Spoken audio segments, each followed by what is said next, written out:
আসসালামু আলাইকুম deer creative minds. আশা করি সবাই ভালো আছেন। আজকের ভিডিওটা গ্রাফিক ডিজাইনে লেআউট অ্যান্ড গ্রিড এবং সেগুলোর ব্যবহার নিয়ে, অর্থাৎ লেআউট অ্যান্ড গ্রিড কিভাবে কাজ করে, সেগুলোকে আমরা আমাদের লাইফে কিভাবে ইউজ করতে পারি, আমাদের ডিজাইনে কিভাবে ব্যবহার করতে পারি এবং আমাদের ডিজাইনগুলোকে গ্রিড সিস্টেম ব্যবহার করে কিভাবে আরো সুন্দর বা বেটার করতে পারি।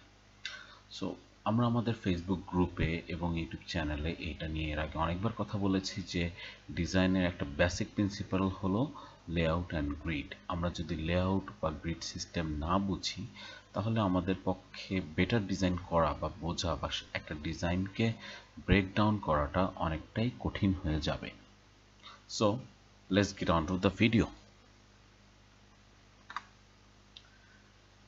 সো আমাদের যে কোনো ডিজাইনের গ্রিড সিস্টেমের শুরু হয় একদম ফরম্যাট লেভেল থেকে, অর্থাৎ এটা হচ্ছে আমাদের basic structure of A grid system. এই ফরম্যাটটা হচ্ছে আমরা কতটুকু এরিয়ার মধ্যে ডিজাইন করব সেটুকু হচ্ছে আমাদের ফরম্যাট এরিয়া। ফর এক্সাম্পল, এইখানে যে ইমেজটা দেখতে পাচ্ছেন আমাদের ডিজাইনটা হবে এটুকু এরিয়ার ভেতরে।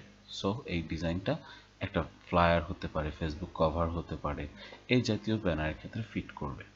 সো প্রিন্ট ডিজাইনের ক্ষেত্রে আর যেই প্রিন্ট আইটেমের সাইজ বা ডাইমেনশন সেটা হবে তার ফরম্যাট। ওয়েব ডিজাইনের ক্ষেত্রে ওয়েবসাইটের ব্রাউজার উইন্ডো সেটা হবে সেটার ফরম্যাট সাইজ।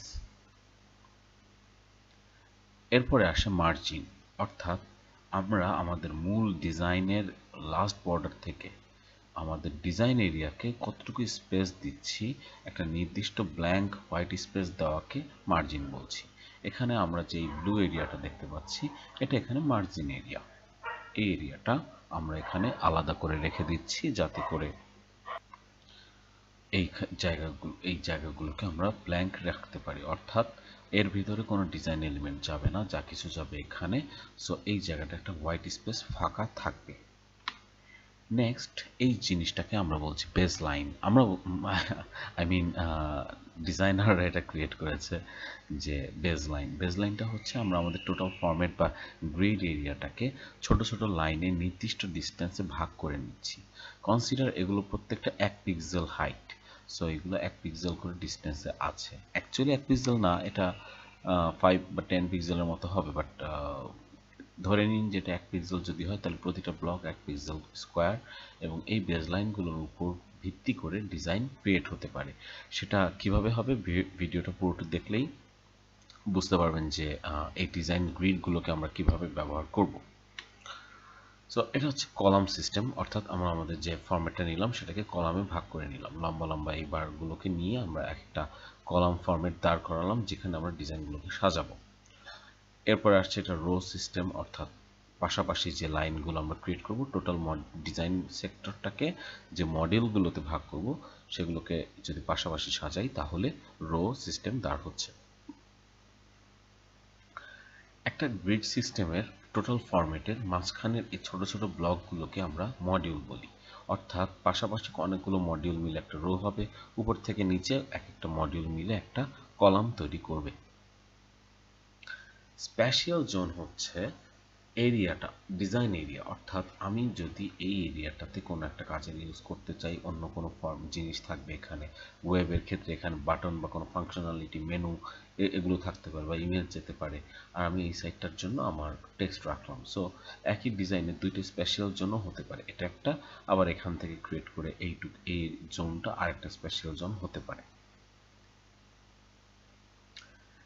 রো এবং কলামের মাঝখানে মডিউলগুলোর মাঝে গ্রিড সিস্টেমে যে ফাঁকা জায়গাটা থাকে সেটাকে আমরা গাটার বলি। এই গাটারগুলোর ব্যবহারের মাধ্যমে আপনার ডিজাইনে হোয়াইট স্পেস বা সাদা জায়গা আপনি ক্রিয়েট করবেন বা রাখবেন, এবং যেগুলোর মাধ্যমে আপনার ডিজাইনে ক্লিনলিনেস বা মিনিমালিজম চলে আসবে। সো এখন আমরা আলোচনা করব বিভিন্ন ধরনের বা বিভিন্ন ফরম্যাটের গ্রিডগুলোকে নিয়ে। প্রথমে যেটা সামনে রেখেছি এটা হচ্ছে ম্যানুস্ক্রিপ্ট গ্রিড, অর্থাৎ আপনি যখন প্রিন্ট ডিজাইন করবেন এই ধরনের ম্যানুস্ক্রিপ্ট গ্রিডগুলো সব থেকে বেশি ব্যবহার হয়। ম্যানুস্ক্রিপ্ট গ্রিডগুলো শুরু হয়েছিল গ্রাফিক ডিজাইন বা কম্পিউটার আবিষ্কারের অনেক আগে। যখন মানুষ প্রিন্ট ডিজাইনে কাজ করত তখন বইয়ের পাতায় লেখার জন্য এক পেজের এই ধরনের ডিজাইনকে ম্যানুস্ক্রিপ্ট ডিজাইন বলে। এখানে দেখতে পাচ্ছেন যে এখানে যে কলাম লাইনটা মাঝখানে দিয়ে রেখেছে একটা বর্ডার, যেটা দিয়ে এই লেখাগুলোকে ফরম্যাট করছে যে না আমার এইখানে লেখার স্পেসিং যেন সেম থাকে।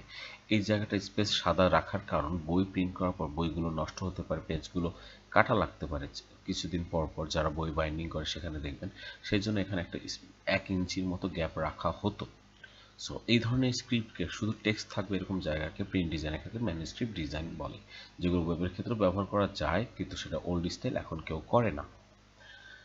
এখানে আমরা দেখছি ম্যাগাজিন কলাম গ্রিড, অর্থাৎ এক একটা সেকশন এক একটা কলামের মতো করে কাজ করছে। সো এই ম্যাগাজিন ডিজাইনটা 6টা কলামে বিভক্ত, 1 2 3 4 5 6, মাঝখানে এখানে গাটার স্পেস রয়েছে। কলাম ডিজাইন, এটাও একটা ম্যাগাজিনের কলাম ডিজাইন, যেখানে এই সেকশনটাকে রেখে দিয়েছে ইমেজ এবং ক্যাপশনের জন্য, এবং বাকি জায়গাগুলোতে সেকশনগুলোতে টেক্সট ইউজ করছে। সো আপনারা চাইলে এই ডিজাইনগুলো থেকে বা এই ভিডিও থেকে এই সেকশনগুলোকে স্ক্রিনশট নিয়ে রাখতে পারেন আপনাদের পরবর্তী স্টাডির জন্য। এটা কলাম ডিজাইনের আরেকটা উদাহরণ, যেখানে 2 পেজে 3 কলাম ভাগ করেছে, এবং কলাম ভাগ করার মানে এই না সম্পূর্ণ জায়গাটাকে আপনাকে কলাম করে নিতে হবে। এই জায়গাগুলোতে ইমেজের জন্য মডিউল হিসেবে ইউজ করেছে। এটাও একটা কলাম ডিজাইনের উদাহরণ, যেখানে সম্পূর্ণ সিমেট্রিক্যাল ভাবে কলাম ডিজাইন করেনি। সো এখানে ফর্ম কলাম তৈরি করেছে, যেখানে আপনার এখানে কিছুটা অংশ এবং এখানে একটা অংশ দিয়েছে যেটা এটার তুলনায় ছোট। মাঝখানের এই লাইনগুলো দেখলে আপনি বুঝতে পারবেন। এই জায়গাটাতে তার অপোজিটটা ইউজ করেছে। এখানে সবচেয়ে মিডিয়াম রেঞ্জেরটা ছিল একদম লেফটে, এখানে মিডিয়াম রেঞ্জেরটা একদম রাইটে। সো এটা একটা সিমেট্রি তৈরি করছে, ডিজাইন সিমেট্রি। এটা হচ্ছে ওয়াশিংটন পোস্ট, একটা পত্রিকার কলাম ডিজাইন। আমরা আমাদের নিউজ পেপার বা খবরের কাগজ যা দেখি সবগুলোই এই কলাম ডিজাইনের উপর তৈরি হয়। ডিজাইনগুলো কলাম বাই কলাম থাকে, এবং এই কলামে লেখার জন্য অনেক লেখকের নামও হয়ে যায় কলাম লেখক। ওয়েবসাইটের ক্ষেত্রে সবসময় কলাম ডিজাইনটা সব থেকে বেশি ব্যবহার হয়। খুব অল্প কিছু ক্ষেত্রে মডিউল গ্রিড ব্যবহার করা হয়। আমরা মডিউল গ্রিড এখনও ভিডিওতে আসেনি, কিছুক্ষণের মধ্যেই চলে আসবে। সো এই গ্রিডটাতে জাস্ট চিন্তা করুন, ইমাজিন করুন, এখানে একটা স্পেস রেখেছে, মার্জিন এরিয়া এখানে, এখানে স্পেস রেখেছে, এখানে কলাম ইউজ করেছে কিছু, সম্পূর্ণ ডিজাইনটাই কলাম বেস ডিজাইন হয়েছে। এটা হচ্ছে মডিউল গ্রিড, অর্থাৎ মডিউলগুলোকে ইউজ করে এক একটা সেকশন করে আলাদা ব্লক করে ডিজাইনটা তৈরি করা। অর্থাৎ এরকম মডিউল গ্রিডের ক্ষেত্রে এই ডিজাইনার এখানে ভাগ করে নিয়েছেন যে উনি এই জায়গাটা ইমেজের জন্য রাখবেন, এই কটা মডেলকে উনি ইউজ করছেন টেক্সটের জন্য। এখন উনি এই সেকশনটাকে এই জায়গা থেকে এইটুকু নিতে পারতেন, এই 4টা ব্লক ফাঁকা রাখতে পারতেন, বাট ডিজাইন ব্যালেন্স বা হায়ারার্কির জন্য উনি উপরে 2টা এবং নিচে 2টা মডেল ফাঁকা রেখেছেন। একইভাবে আমাদের সমস্ত মোবাইলের ডিজাইনগুলো হয় মডিউল গ্রিডের মাধ্যমে। অ্যাকচুয়ালি এখানে কিছুটা কলাম গ্রিডও কাজ করে, এগুলো কলাম বেস থাকে এবং আইকনগুলোকে সাজানো হয় মডিউলের মাধ্যমে। এরপরে এটাকে দেখলে অনেক সময় মনে হতে পারে যে এটা একটা কলাম গ্রিড বা এটা মডিউল গ্রিড, কিন্তু অ্যাকচুয়ালি এই ধরনের ডিজাইনগুলোকে, যেখানে দেখছেন এক একটা ব্লক এক এক সাইজের, এই ধরনের ডিজাইনগুলোকে বলা হয় হায়ারার্কিক্যাল গ্রিড। অর্থাৎ মূল প্রায়োরিটি বা ইম্পর্টেন্ট নিউজটাকে সবার আগে রেখে ইম্পর্টেন্ট এলিমেন্টটাকে সবার আগে রাখা হচ্ছে, দেন সাব ইম্পর্টেন্ট এলিমেন্টগুলোকে রাখা হচ্ছে। এভাবে পর্যায়ক্রমে খবরের বা এলিমেন্টের প্রায়োরিটি অনুযায়ী ভাগ করা হচ্ছে। ফ্লায়ার ডিজাইনে এটাকে ব্যবহার করা যেতে পারে, ওয়েবের ক্ষেত্রেও এটাকে ব্যবহার করা যেতে পারে। হায়ারার্কিক্যাল গ্রিডের আরেকটা উদাহরণ ওয়েবসাইটের ক্ষেত্রে, যেখানে একজন ডিজাইনার তার পোর্টফোলিও সাজিয়েছেন এবং তিনি এই পোর্টফোলিওর ক্ষেত্রে ডিজাইনগুলোকে তাদের ইম্পর্টেন্স বা ডিজাইন লেআউট অনুযায়ী ভাগ করে নিয়েছেন। সো এটা একটা মডিউল বেসলাইন গ্রিড, যেখানে বেসলাইন অনুযায়ী ডিজাইনগুলো করা হচ্ছে। এটা কোনো ফুল সেকশন কাজ করছে না, অর্থাৎ এখানে নাম রাখা হচ্ছে মডিউল, না রাখা হচ্ছে এক একটা কলাম বা লাইন। এখানে মডিউলটাকে ইউজ করা হচ্ছে এবং তাদের বেসলাইনকে ব্যবহার করা হচ্ছে ডিজাইনের সুবিধার জন্য। এই ধরনের ডিজাইন ম্যাগাজিন, ফ্লায়ার বা প্রিন্ট আইটেমে বেশি ব্যবহৃত হয়। এটা একটা কম্পোজিট গ্রিড। কম্পোজিশনাল গ্রিডগুলো কাজ করে অনেকটা, যারা আর্কিটেকচারের স্টুডেন্ট তারা এই জিনিসটা ভালো বুঝবেন যে কম্পোজিশন কিভাবে কাজ করে। কম্পোজিশন হচ্ছে বিভিন্ন এলিমেন্টের মাধ্যমে হায়ারার্কি এবং ব্যালেন্সের সমন্বয়। সো এই ধরনের ডিজাইন, এটা একটা ম্যাগাজিন লেআউট ডিজাইন, যেটা একটা পারফেক্ট উদাহরণ for explaining composite grid. Golden ratio আমরা অনেকেই শুনে থাকি। ফটোগ্রাফির ক্ষেত্রে কম্পোজিট গ্রিড বা গোল্ডেন রেশিও খুব ব্যবহৃত হয়। গোল্ডেন রেশিও একটা কম্পোজিট গ্রিডের উদাহরণ। সো এখানে আমরা বেশ কিছু কম্পোজিশনাল গ্রিড দেখতে পাচ্ছি। টাইটেল, ইমেজ, উপরে এখানে লাইন, এখানে দুইটা সেকশন আলাদা করে। এই ধরনের কম্পোজিশনগুলো রেক্ট্যাঙ্গেল, ব্লক এবং লাইনের মাধ্যমে কম্পোজিশন গ্রিড তৈরি করা হয়। আমরা যদি এখন কম্পোজিশন গ্রিড নিয়ে ডিটেলস বলতে চাই তাহলে সম্পূর্ণ আলাদা একটা ডেডিকেটেড ভিডিও তৈরি করতে হবে। সো আপাতত কম্পোজিট গ্রিডের ব্যাপারে এতটুকুই। আমরা ভবিষ্যতে এই কম্পোজিশনাল গ্রিড নিয়ে আরও ডিটেলস আলোচনা করব। এরপরে কম্পোজিশনাল গ্রিডের আরেকটা উদাহরণ হচ্ছে rule of third, design rule of third. এটা ডিজাইন সেক্টরে এত বেশি ব্যবহৃত যে না বললেই না। রুল অফ থার্ড হচ্ছে যে কোনো ডিজাইন এরিয়াকে বা কম্পোজিশনকে 9টা সেকশনে ভাগ করে নেওয়া। 9টা সেকশনে ভাগ করে নিলে এখানে 1 2 3 4 5 6 7 8 9 এই যে 9টা ব্লক ক্রিয়েট হচ্ছে, এই ব্লকগুলোকে ডিজাইনের জন্য ব্যবহার করা। এবং এই 9টা সেকশনের এই মার্জ লাইনগুলোতে, অর্থাৎ যে গাটার স্পেসগুলো থাকছে সেখানে যেই জিনিসগুলো আমাদেরকে ডিভাইড করছে, যে পয়েন্টগুলোতে এই লাইনগুলো মিলে যাচ্ছে, সেই পয়েন্টগুলোকে বলা হয় ফোকাল পয়েন্ট বা ফোকাস পয়েন্ট। এই ফোকাস পয়েন্টগুলোকে ব্যবহার করার নিয়ম হচ্ছে ডিজাইনের ক্ষেত্রে রুল অফ থার্ড যেটা, সেটা হচ্ছে মোস্ট প্রায়োরিটি জিনিসগুলোকে, অর্থাৎ সবচেয়ে ইম্পর্টেন্ট জিনিসগুলোকে ফোকাল পয়েন্টে রাখা। এই ডিজাইনটাতে, ইমেজটাতে এই টেক্সটার প্রায়োরিটি বা টেক্সটটা ইম্পর্টেন্ট, ইউজারের কাছে এই টেক্সটটা রিড করার ক্যাপাবিলিটি দেওয়াটা সবথেকে বেশি ইম্পর্টেন্ট ছিল। তাই এটাকে প্রথম ফোকাল পয়েন্টে ইউজ করা হয়েছে। সেকেন্ড ফোকাল পয়েন্টে এই ব্যক্তিটির বা মানুষটির ফেস রাখা হয়েছে, যেখান থেকে চোখ সহজে এখান থেকে এখানে চলে যেতে পারে। কম ইম্পর্টেন্ট জিনিসগুলোকে ফোকাল পয়েন্টে না রেখে ব্লকগুলোর মাঝখানে ইউজ করা যেতে পারে, লেখাগুলোকে যেখানে এভাবে ইউজ করেছে। আমরা মোবাইলে ছবি তোলার ক্ষেত্রে প্রায় সময় এই ধরনের গ্রিড সিস্টেম অন করে নিতে পারি কম্পোজিশনের জন্য, যেখানে একইভাবে রুল অফ থার্ড ইউজ করে 3x3 এর গ্রিড বা কলাম এবং রো তৈরি করে গ্রিড তৈরি করা হয়। এখন আমাদের ভিডিওর লাস্ট পার্ট, যে আমাদের যে এই ভিডিওর থাম্বনেলটি, সেটাও একটা কম্পোজিশনাল গ্রিডের রুল অফ থার্ড ইউজ করে তৈরি করা হয়েছে, যেখানে আমি চতুর্থ ফোকাল পয়েন্টটিতে এই টেক্সটটা রেখেছি এবং আমাদের কম ইম্পর্টেন্ট জিনিস যেখানে লোগোটা, যেটা কম চোখে পড়লেও হবে, সেটাকে এই ব্লকে রাখা হয়েছে। যে কোনো ধরনের ডিজাইনে গ্রিড মেনটেন করলে আপনার ডিজাইনের মান উন্নত হতে বাধ্য। এর সাথে টাইপোগ্রাফি এবং কালারের ব্যবহারের ব্যাপারে তো অবশ্যই আমরা নজর রাখবো, তবে লেআউট, গ্রিড এবং হোয়াইট স্পেসের ব্যাপারে আমাদের খেয়াল রাখাটা অত্যন্ত জরুরি।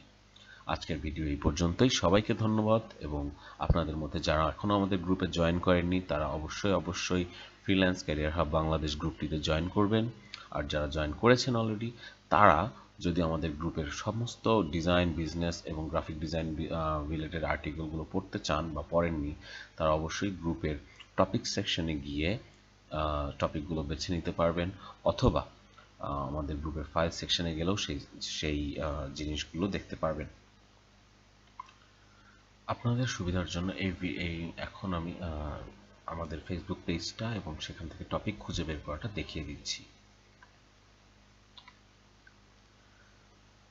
সো আপনার ফেসবুক ইউআরএল এ আপনি facebook.com/group/freelancecareerhub লিখে সার্চ করলে এই গ্রুপটা পেয়ে যাবেন, অথবা আপনি জাস্ট সার্চ করতে পারেন freelance career hub and you will see the details of it.